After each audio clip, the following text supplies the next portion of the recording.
kanina, meron akong nakausap kanina. Sabi niya, kung gusto mo, tulungan kita, taga-ombudsman. Nagkausap kami kanina umaga. Ay, grabe. Sabi niya, pwede daw kasuhan Huwag mo sasabihin yung pangalan ni Tita.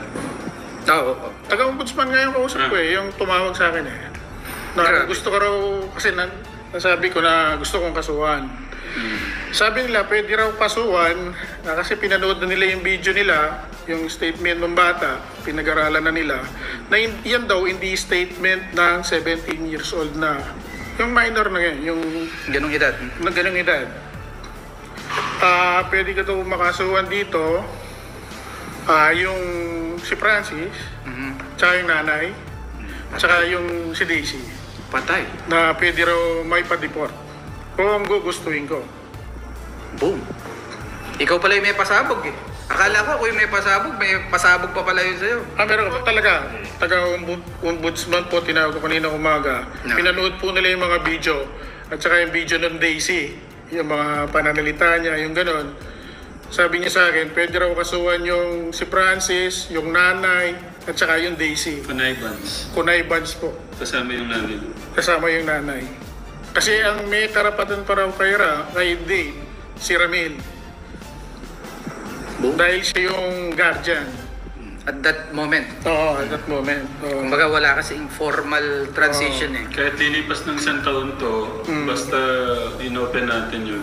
Kahit ito, na mag-18 siya. Pag to talaga pumutok na pumutok, sige, pasabugin niyo pa kami.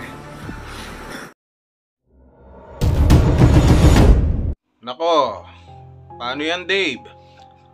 Anyari na. Mukhang lalo kang malulublob dito. Mukhang lalo kang madudurog. Yung mga pinagtiwalaan mong tao ngayon sa kasalukuyan, mukhang iiwan ka rin. Iiwan ka rin na para bang love life na walang forever. Bakit ko nasabi ito? Sapagkat sayang lang na ipinagpalit mo ang iyong buhay sa piling nila Sir Tekram ng Manalastas family na sa mahabang panahon, sa mga ilang taon, ikaw ay itinuring na isang tunay na anak na parte ng pamilya. Subalit dumating ang araw, itong lahat ay naglaho dahil dun sa mga tao na pinapaniwalaan mo, dun sa mga tao na sa tingin mo ay totoo sa'yo, subalit ang katotohanan, ginagamit ka lang din nila. Sila yung mga wakwak na kagaya ng sinasabi ko na mga endangered species na malapit ng dumausdos sa impyerno ay mawawala din sa buhay mo. At dito nga, makikita mo yung kahalagahan ng tinatawag po nating utang na loob. Ipinagpalit mo itong mga taong ito, sila Sir Tekram ang nagbigay sa iyo ng buhay. And get what, Dave? Itong sila Sir Tekporen, ang Manalastas family, ay may niluluto na talaga namang hindi nyo magugustuhan. Lalong-lalo na ng iyong ninong, nila Daisy, sapagkat kapag nagkataon, itong ninong mo ay haharap din sa mga ninong doon sa loob. At siya ay pilit na papaanakin ng GCash ng kanyang mga kakosa sa loob. Pag nagkataon, itong mga taong itong nangako sa'yo na nagkaroon ng connivance sa paghimas sa'yo, sa pagkonsinti sa'yo, sa pag-brainwash sa'yo, na habang ikaw ay hinihimas, ikaw naman ay naniniwala at dito nga iniwan mo ang Manalastas family. At dahil dyan sa kakahimas nila sa'yo, mukhang maghihimas na rin sila ng rehas sapagkat sila ay pinaplanong sampahan na ng demanda. Kapag nagkataon, hindi na rin sila makakasampa sa buhay mo. At ngayon, ang maiisip mo na lang, sana ay hindi mo pinagpalit ang Manalastas family. Sana hindi mo pinagpalit ang iyong buhay noon sa piling nila Sir Tekram. Yan. Yari na. Pero kanina, meron akong nakausap kanina.